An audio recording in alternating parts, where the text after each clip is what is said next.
1, 2, 3, 4.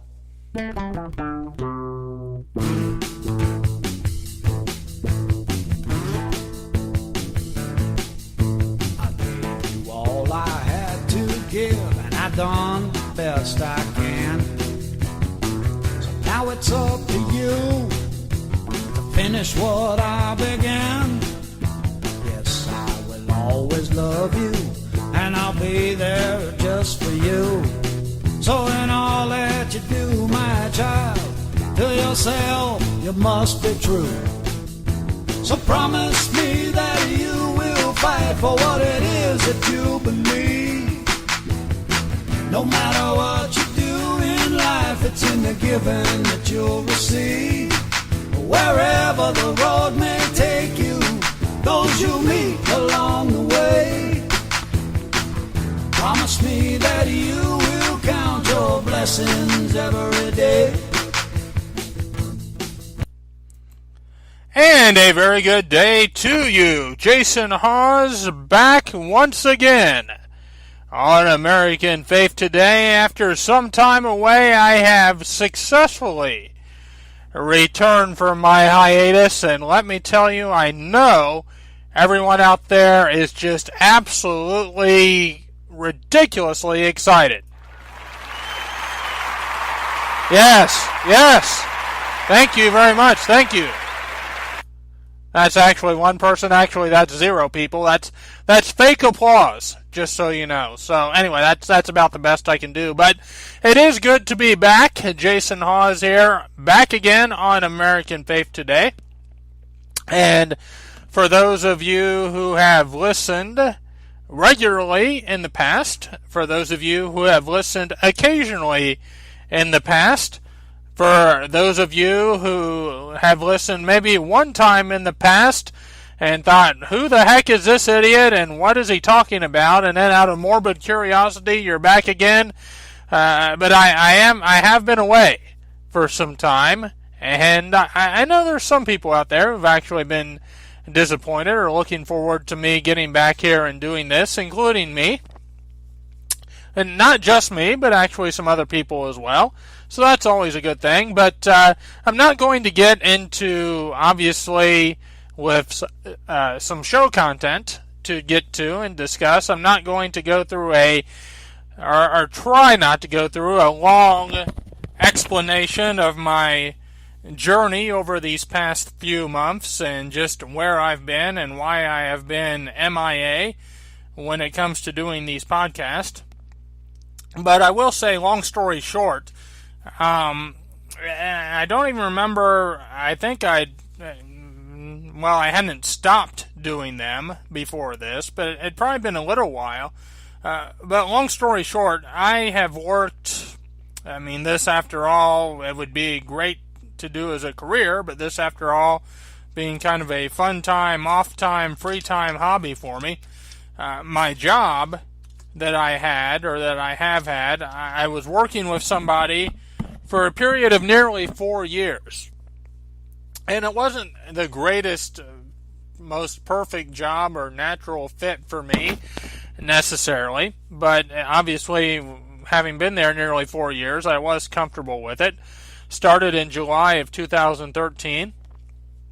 In June of this year, actually I remember it like it was yesterday, June 14th, I got a call from somebody saying that, and this job being a delivery job, saying that they had done a check of my driving record and other people's driving records, kind of a random thing, and they had determined, for whatever the reason, which they never told me, that I was no longer insurable by them at that time, even though I was driving my own vehicle, carried my own auto insurance, but they had some kind of policy on me and on the other drivers, and they said I did not meet the conditions of their policy. Again, didn't tell me why. So nearly 4 years in, it was see you later. They did it reluctantly, I think. The store that I delivered for was very upset to see me go. Like I said, in 4 years' time, I'd built up some good relationships. And so I was looking for another job for a month or so. And about the second week of July, around July 10th, 10th or 11th, I started another job trying to sell cell phones in Walmart. And this wasn't working, it was working in the electronics in Walmart, but it was actually going up to people cold and trying to sell them cell phones. And so, yeah, that did not work extremely well. That was not a great fit for me. It was a job for a period of time when I needed a job. In the meantime, I stayed in contact with the people that I'd been working for nearly 4 years. Sent my driving record to them after I knew 1 or 2 tickets had dropped off. Sent my driving record back to them in August, or maybe it was either August. It might have been this month. It might have been the beginning of September. But somewhere along the way, they decided that actually I once again did qualify under their insurance stipulations and specifications and whatever. I did meet the basic threshold, and the store manager decided that he wanted me back effective last Monday. And so effective last Monday, which would have been the 18th of September of this month, I went back to my old job. And again, it's not necessarily the perfect job. It's a job that I have, again, obviously some comfort with. It's a job, people say if you can find a position that you absolutely love, that you enjoy going to work each and every day, that it becomes more fun than a job, then you're set. Then you've won the lottery, so to speak. And I'm not going to say that with this, that necessarily applies in that sense. But what is good, and what is still a blessing, is, again, the people that I work with. If the job isn't necessarily perfect, but the work environment is outstanding, then, again, that's something to be content with, at least for a while as well. And if a better opportunity comes along, if and when I would leave, hopefully, next time around it would be on my terms. But because I was kind of in a job upheaval, my focus was on that. And I did have to get another computer too. The hard drive crashed in my old one. No big deal there. The main thing was the job situation, but hopefully that's a little more settled now. Certainly hope and pray, and doing something, like I said, that's not necessarily perfect, but it is a better fit. It is something that people generally are rather pleased with my ability to do, even though it doesn't take a super skilled person to do it. But anyway, I am glad to be back. And I can tell you that even before I had my little time off of 2, 3, however many months it was, I don't know, those of you who know me, those of you who know me online, know me personally in real life, I don't know during the time in the past year, several months, if any of you have picked up on the change that the change that has occurred with me and for me politically. I'm still conservative. I'd like to think I'm as conservative or more conservative than I've ever been. But the party politics, this last election really changed my outlook, opened my eyes, and really, I think, allowed me, if nothing else, to see what's really going on, what we're really up against, and how really no matter what you're looking at with the two major parties, a lot of people talk about the uniparty and how there being no real difference. A lot of people thought that one particular candidate, who is the president, would hopefully change all that, and actually part of the focus, or the whole focus of this show, is it didn't and it doesn't. That all of the presidents basically are going to be puppets. All of the presidents are going to be controlled. And hopefully by the time this show is over, I don't know, it's going to be something I'm going to save for the end, so I don't know how much I'll be able to hit on it, but hopefully I'll be able to hit on it at least a little bit.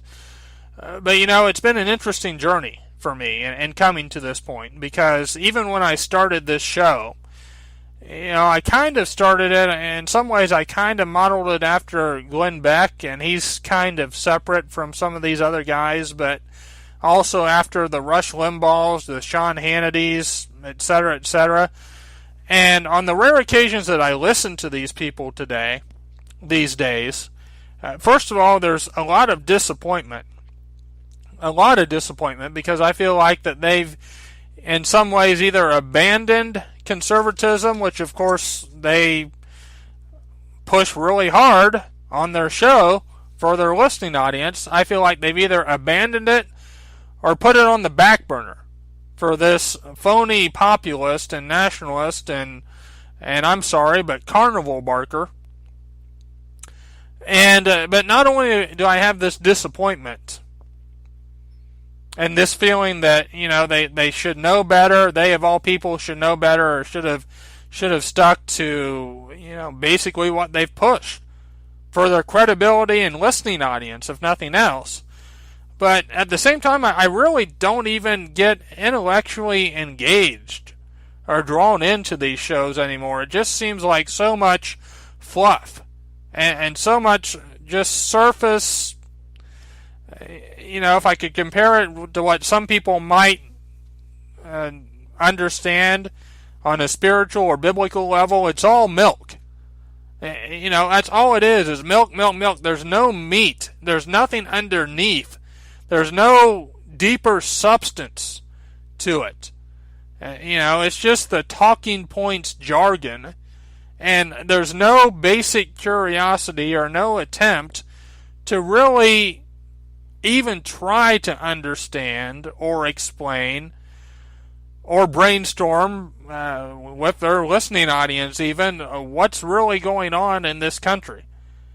It's just kind of keeping people on the respective reservations, as it were, and pushing the party line. And that's something that I am just completely beyond at this point. And, that's why, and let me just say this, and I had recorded this before and it didn't quite take, so hopefully it will this time.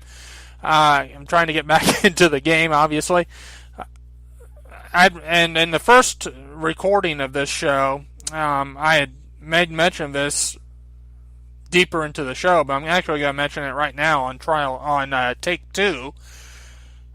You look at a guy like Mark Levin, guy who's generally regarded as being very credible, very intelligent, and he is.